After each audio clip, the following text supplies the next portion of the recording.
তো হ্যালো বন্ধুরা, কেমন আছো? আশা করি ভালো আছো। রাজা মাই ইউটিউব আর চ্যানেল দুটো বিজির বাচ্চাকে এনে এসেছি আজকে আমি। তা কী কী খাবার খাই আমি জানি না গো। তো হঠাৎ বিক্রি করতে এসছে, আমি নিয়ে নিলাম। আমার বিজি পোষা খুবই শখ ছিল, কিনে নিলাম। তো কী কী খাই আমি জানি না গো। আর কী কী খায় একটু কমেন্ট করে আমাকে বলো যে বিজিরা কী খায়।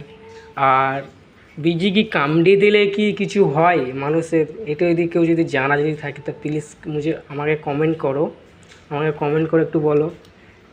এই যে বিজিরা খাচ্ছে, এ খুবই খিদে পেয়েছে বোধহয়, দেখতে পাচ্ছি এর খুব খিদে পেয়েছে। আর এ খুব ভয় রয়েছে। আর এই কিন্তু খুবই চিল্লাচ্ছে, ডেঞ্জারাস, ঠিক আছে? কত সুন্দর খাচ্ছে বিজিটা, যে দেখতে পাচ্ছ। কিন্তু কী কী খায় যদি তোমাদের যদি জানা যদি থাকে আমাকে কমেন্ট করো। আর বিজির বাচ্চাকে কামড়ালে কি বিষ হয় কি হয় না আমাকে কমেন্ট করো, যারা জানে আমাকে প্লিজ একটু কমেন্ট করো। আর বিজি দুটো বাচ্চা কি কি নাম দেওয়া যায়, এদের নাম কি দিয়েছে, নামটা কি দেওয়া যায় আমাকে একটু বলো। আমি এদের কি নাম দেওয়া যায় আমি জানি না গো, তোমরাই বলো। তোমরা যেই নাম বলবে সেই নামই দেবো এদের আমি, ঠিক আছে? তো কত সুন্দর খাচ্ছে এরা।